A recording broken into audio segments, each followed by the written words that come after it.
జరుగుతున్న ఒక 3 నెలల నుంచి జరుగుతున్న వివాదాస్పదం మేము పోలీస్ స్టేషన్ వరకు మీడియా మిత్రుల వరకు తెలియపరిచింది ఏమనగా మాకు ప్రతిసారి అంబేద్కర్ ముందట ఫ్లెక్సీలు కానీ అదేవిధంగా మాకు ఆటంకాలు కలుగజేస్తూ మా మనోభావాలు దెబ్బతీసే ప్రయత్నాలు 2 వర్గాలు మున్నూరు కాపు సంఘం చేస్తుంది.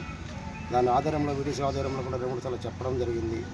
అలాగే సభ్య జనం 26 నాడు అంబేద్కర్ ఫోటో పెట్టి తీసేయడం జరిగింది. పెట్టి తీసేస్తున్నామని మా దళిత బిడ్డ అడిగితే ఇది పెట్టుకోవాల్సింది ఇక్కడ కాదు, గ్రామ పంచాయతీ మన ఈ స్కూల్లో పెట్టుకోవాలి, లేదంటే మీ అంబేద్కర్ విగ్రహం దగ్గర పెట్టుకోవాలంటే దానికి వ్యవస్థగా మారి మేము దాన్ని ప్రశ్నించడానికి మొదలు పెడితే వీడీసీ చర్య తీసుకొని వీడీసీ తప్పుగా భావించి నువ్వు తప్పు చేసినావని అందరి సమక్షంలో జరిగింది. అందరి సమక్షంలో తప్పుగా నొప్పుకున్నాడు.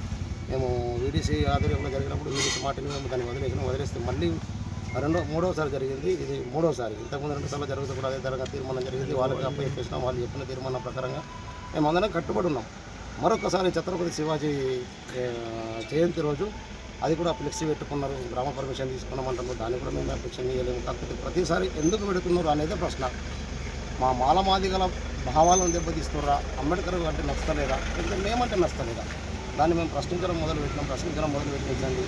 ఏదో గ్రామ పంచాయతీకి సంబంధించిన కుండ్లు తీసేయడం అది వాళ్ళ ఆధ్వర్యంలో జరిగిన ముచ్చట కాబట్టి దాన్ని వాళ్ళు తీసేసారు, అది మేము తీసేసినామని మళ్ళీ అదే ప్లేస్లో మేము ఫ్లెక్స్ తీయమన్నందుకు తీసేసారు వాళ్ళు. మేము దాన్ని ఫోర్స్ కూడా వేయలేము. గ్రామ కమిటీ తీసుకున్న నిర్ణయం ప్రకారంగా వాళ్ళు చేసారు, మేము గమ్మున ఇవ్వకున్నాం. మళ్ళీ వాళ్ళు అదే ప్లేస్లో కుండి కట్టడానికి ప్రయత్నం చేస్తుండగా పోలీసులు వచ్చి దాన్ని అడ్డుకోవడం జరిగింది. మేము అధికారికంగా మేము దాన్ని తెలియపరచిన పిఎస్కు వాళ్ళు వచ్చారు. వాళ్ళ ఆధ్వర్యంలో జరిగిన సంఘటన మాకు ఏ రకంగా సరే మా భావాలను దెబ్బతీయకుండా బడా భీమగల్ విలేజ్లో 2 వర్గాలు 2 సంఘాలు మాత్రమే మమ్మల్ని ఎందుకు ఇంత విధంగా